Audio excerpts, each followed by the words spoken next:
अस्सलाम वालेकुम class 9 lecture 4 of chemistry is covalent bond. सबसे पहले कोवलेंट बॉन्ड किन एटम्स के दरमियान होता है? जब नॉन मेटल्स के साथ जुड़ती हैं तो वो कोवलेंट बॉन्ड बनाती हैं। इसकी रीजंस क्या है कि नॉन मेटल्स इलेक्ट्रोनेगेटिव होती हैं, इन्हें इलेक्ट्रॉन की ज़रूरत होती है। तो जब ये दोनों आपस में जुड़ेंगी और कोवलेंट बॉन्ड बनाएंगी। रीज़न क्या है कि कोवलेंट बॉन्ड क्यों बनता है?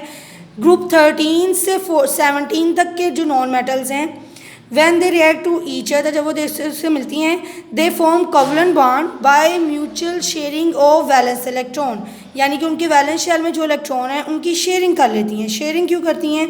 क्योंकि नॉन मेटल्स हैं, दोनों को इलेक्ट्रॉन्स की ज़रूरत है, तो वो शेयरिंग करके अपने आप बॉन्ड बना लेंगी। तो इसकी हम डेफिनेशन कैसे करेंगे? The type of covalent bond form by mutual sharing of electron is called a covalent bond।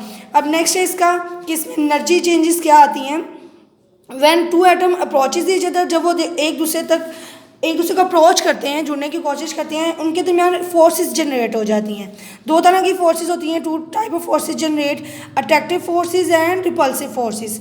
सबसे पहले अट्रैक्टिव फोर्सेस कैसे होती हैं? Attractive forces develop between electron of one atom and nucleus of other atom, यानी कि एक atom के electron दूसरे एटम के न्यूक्लियस को अट्रैक्ट करते हैं। तो हमने क्या पढ़ा है कि कोवलेंट बॉन्ड सबसे पहले तो नॉन मेटल्स आपस में जुड़ेंगी तो कोवलेंट बॉन्ड बनेगा। दूसरी बात ये कि पीरियोडिक टेबल में हमें किस तरह पता चलता है? ग्रुप 13 से 17 के एलिमेंट्स जब आपस में रिएक्ट करते हैं तो वो अपने इलेक्ट्रॉन को शेयर कर लेते हैं। तो इस इलेक्ट्रॉन की शेयरिंग को हमने उसकी कोवलेंट बॉन्ड कह दिया है। बाद में इसकी हम एनर्जी चेंजेस देखते हैं कि जब दो एटम एक दूसरे को अप्रोच करते हैं तो दो तरह की फोर्सेज होती हैं, अट्रैक्टिव फोर्सेज और रिपल्सिव फोर्सेज। सबसे पहले अट्रैक्टिव फोर्सेज कैसे जनरेट होती हैं? तो ये डेवलप होती हैं between elements of one atom, electron of one atom and nucleus of other atom.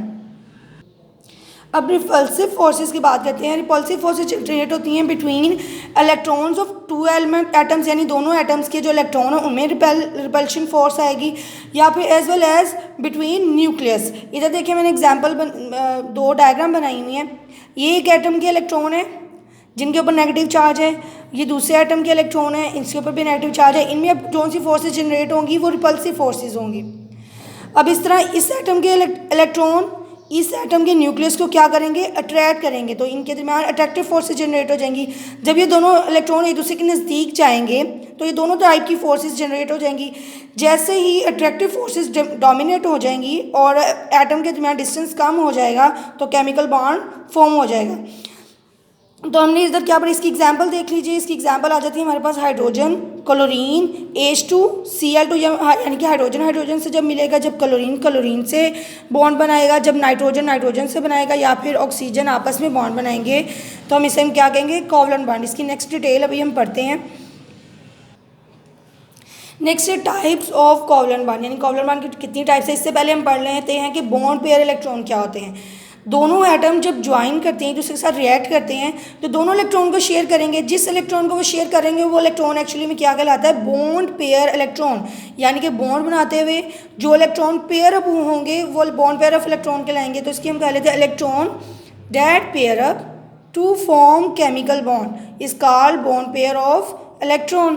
Next हम इसके टाइप्स पढ़ने लगे हैं। टाइप्स पहले इनकी 3 तरह की टाइप्स है, single covalent bond, double covalent bond और ट्रिपल कोवलेंट बॉन्ड। इधर हम सिंगल कोवलेंट बॉन्ड को डिस्कस करने लगे हैं।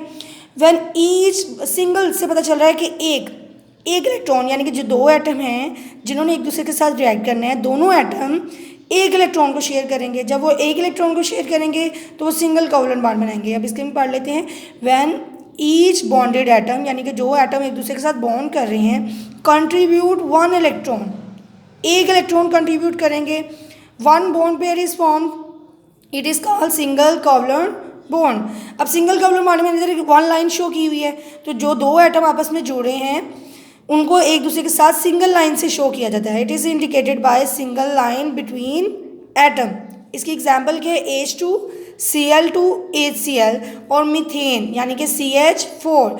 इसी डिटेल में एग्जाम्पल डिस्कस करते हैं। हाइड्रोजन, आपको सबको पता है हाइड्रोजन के शेल में, आउटर मोस्ट शेल में सिर्फ एक इलेक्ट्रॉन होता है, इसने डुप्लीकेट रूल फॉलो करना है। जब ये दूसरे एटम का इलेक्ट्रॉन, यानी कि दूसरे हाइड्रोजन का इलेक्ट्रॉन, जिसको मैंने क्रॉस से शो किया हुआ है, इसको डॉट से शो किया हुआ है, इसे क्रॉस से शो किया हुआ है, इसने भी डुप्लीकेट रूल फॉलो करना है। इसको भी 2 चाहिए, इसको भी 2 चाहिए, दोनों क्या करेंगे? शेयरिंग करेंगे इलेक्ट्रॉन की।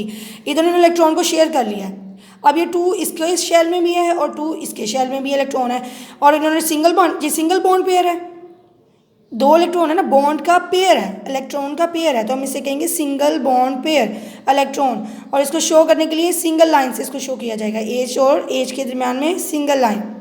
इसी तरह हम एच और सी एल की एग्जांपल ले लेते हैं।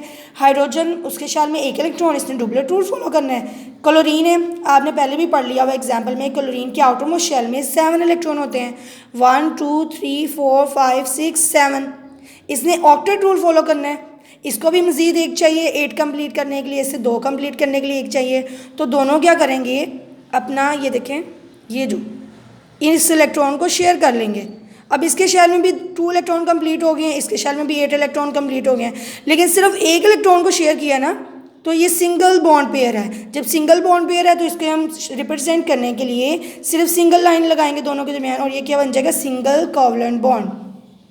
अब हम डबल कोवलेंट बॉन्ड पढ़ने लगे हैं। सिंपल सी डेफिनेशन जैसे आपने पीछे की है, सिर्फ उधर 1 इलेक्ट्रॉन पेयर आपने डिस्कस किया था, इधर आपने कह देना है 2 बॉन्ड पेयर, यानी कि 2 इलेक्ट्रॉन को शेयर करेंगे। 1 ईच बॉन्डेड एटम, यानी कि जुड़ने वाले जो एटम हैं, कंट्रीब्यूट 2 इलेक्ट्रॉन। पीछे हमने 1 इलेक्ट्रॉन लिखा था, इधर हम 2 इलेक्ट्रॉन लिखेंगे।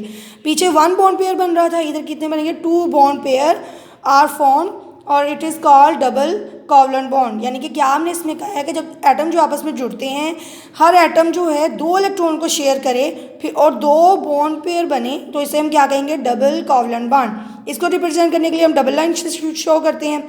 इसकी एग्जांपल है ऑक्सीजन O2, इथीन C2H4, पीछे मीथेन थी सिंगल में, इधर इथीन है C2H4।